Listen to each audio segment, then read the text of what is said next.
मी मनोज जरांगे यांना जवळून ओळखतो. मनोज जरांगे यांचे आंदोलन आणि यांचे उपोषण हे स्वतःच्या आणि त्यांच्या जवळ त्यांची जी लाभार्थी टोळी आहे ना, त्यांच्या व्यक्तिगत स्वार्थासाठी, संपत्ती जमा करण्यासाठी, जमिनी घेण्यासाठी आणि स्वतः काही वाळू चोऱ्या केल्यात त्याचे गुन्हे, त्याचे दंड सरकारकडून माफ घेण्यासाठी मनोज जरांगे यांचं आंदोलन आणि यांचं उपोषण आहे. त्यांच्या व्यक्तिगत सेटलमेंट झाल्या की लगेच काहीतरी थातूरमातूर घेतात. इथून मागच्या 9 उपोषणाचा हा अनुभव सगळ्या लोकांना आलेला आहे. मनोज जरांगे, आता 16 मेला तुम्ही पत्रकार परिषद घेतली आणि त्या पत्रकार परिषदेमध्ये तुम्ही एक वाक्य उच्चारलं, मराठ्यांनो जाग व्हा, आपल्यावर जमिनी विकायची वेळ आली. आणि खरं आहे मनोज जरांगे, लई वाईट वेळ आली आपल्यावर, मराठ्यांवर वाईट वेळ आलेली, जमिनी विकायची वेळ आली. आणि पुढे मनोज जरांगे असं म्हणतात, ते जमिनी घेऊन राहिलेत, ते जमिना घेऊन बिल्डिंगा बांधून राहिलेत. मनोज जरांगे, तुम्हाला प्रश्न आहे, कोण जमिनी घेऊन राहिलं? नावं सांग ना जरा. तू मराठा आहे ना, 96 कोळी आहे ना, छत्रपती म्हणतो ना, पाटील म्हणतो ना स्वतःला, सांग ना नाव, कोण जमिनी घेऊन राहिले? तुझ्यात हिंमत नाही, कारण तुझे हात त्या जमिनीत बरबाटलेले आहेत. तू सुद्धा त्या पापाचा भागीदार आहे. कोणी जमिनी घेतल्या मी सांगतो, पुराव्यानेची सांगतो, सगळ्या महाराष्ट्राला आपल्या चॅनेलच्या माध्यमातून सांगतो, कोणी जमिनी घेतल्यात. मनोज जरांगे यांचा राईट हँड, ज्यांच्या घरातच सगळे मंत्री, संत्री, आमदार, ठेकेदार इथे येतात आणि बंद दाराच्यावर सेटलमेंट करतात. मागच्या महिन्यात 29 तारखेला महाराष्ट्र राज्याचे मंत्री उदय सामंत हे पांडुरंग वसंतराव तारक यांच्या बंगल्यात आले. तिथं मनोज जरांगे आणि हे दोघं तिघं, गंगाधर काळकुटे, संजय कटारे, हे 4-5 जण बसले आणि 2 तास बंद दाराच्या आड जरांगे तुम्ही काय सेटलमेंट केली ती नंतर वर्कीस आली, ज्यावेळेस हे मंत्री निघून गेले. आणि 12 तारखेला, किती तारखेला?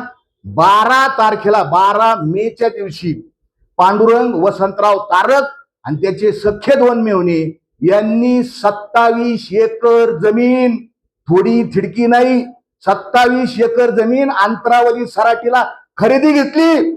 जरांगे उत्तर दे, कुठून आले पैसे? आंतरवादीच्या ज्या आमच्या माय माऊली आहेत ना, त्यांचं जे रक्त सांडलं ना, ते रक्ताचा सौदा केलाय मनोज जरांगे. तू पुराव्यानी सगळ्या महाराष्ट्राला सांगतो, हे खरेदी खते. दुय्यम निबंधक आंबड, दस्त क्रमांक 2791/2026, ही जमीन दाखवा. 9 हेक्टर आणि 8 आर देणारे हे सुनील रावसाहेब आंधळे. म्हणजे आंधळ्यांचं तुम्हाला चलत सगळं, रात्रंदिवस त्यांना शिव्या द्यायच्या त्या जातीला आणि त्यांच्या जमिनी चालतात. हा घेणारा बघा, दस्तऐवज करून घेणाऱ्या पक्षकाराचे नाव पांडुरंग वसंतराव तारक. डोळे उघडून बघा. आणि त्याचे मेवणे, हा किती जमीन घेतली? ही वरची 9 हेक्टर आणि दुसरी इंडेक्सची गट नंबर 144 मध्ये 2 हेक्टर 2 आर जमीन आणि घेणारा हा पांडुरंग तारक, पांडुरंग वसंतराव तारक. आओ जरांगे, मराठ्यांवर जमीन विकायची आली, तुमच्याकडे कुठून आले पैसे?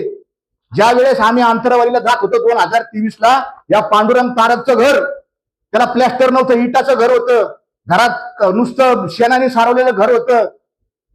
या पांडुरंग, अजून एक सांगतो, पांडुरंग वसंतराव तारकच्या नावावर वडलोपार्जित 10 गुंठे जमीन आहे. फक्त 10 गुंठ्याचा उतारा आहे.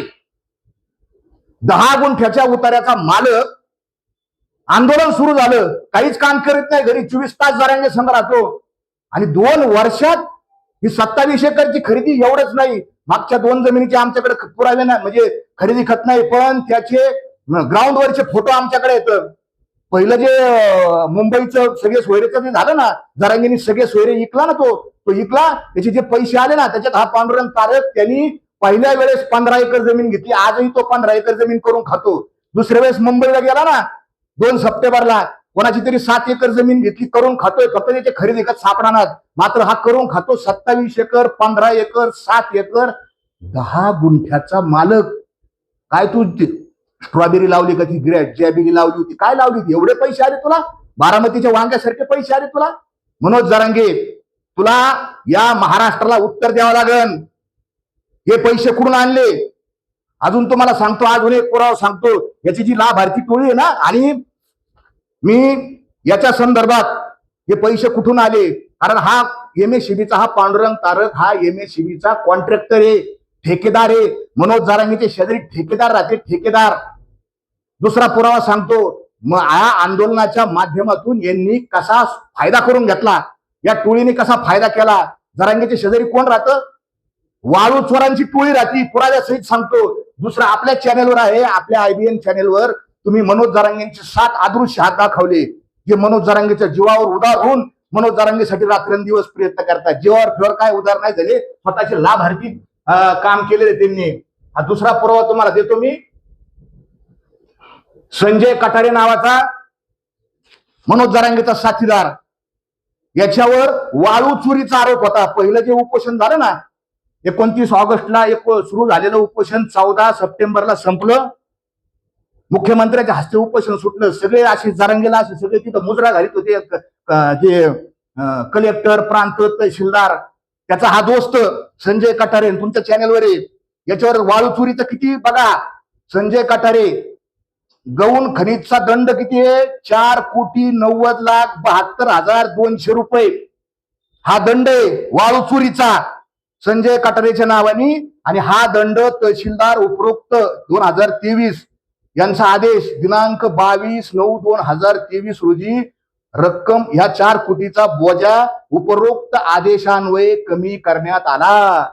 जरांगे, तुझा हा संजय कटारे हा तुझा जोडीदार तुम्ही दाखवलेला. तू पहिल्या उपोषणात काय फायदा झाला मराठ्यांना? गरजवंतांना काय फायदा आला? गरीबाचे लेकर मोठे केले. पांडुरंग तारेकला 5-50 एकर घेऊन दिली तू. गरीबाचं लेकर नाही, तू तुझे सगळे स्वार्थी लोक गोळा केलेत. आणि हे वाळू चोरीचा दंड तू माफ करून घेतलेला आहे. हा पुरावा आहे महाराष्ट्रात. आणि म्हणून मी महाराष्ट्राच्या महसूल मंत्र्यांना निवेदन दिलेले की अशा पद्धतीनं तहसीलदारांनी दंड केला आणि तहसीलदारच दंड माफ करतो एका दिवसात. हे बघा तुम्ही, नोंद कधी धरली? 27/9ला नोंद आदेश आला, 26 तारखेला 27ला नोंद दिली आणि 27ला मंजूर केली. अरे काय चाललंय तुमच्या राज्यात?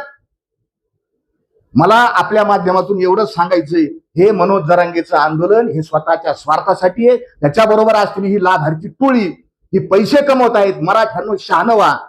त्यांना जाब विचारा, प्रश्न विचारा. लोकशाहीमध्ये प्रश्न विचारतो मी, प्रश्न विचारतो मी, काही वेगळं करत नाही. म्हणून आपल्या चॅनेलच्या माध्यमातून हे पुरावे मी महाराष्ट्राच्या समोर ठेवलेले आहेत. धन्यवाद.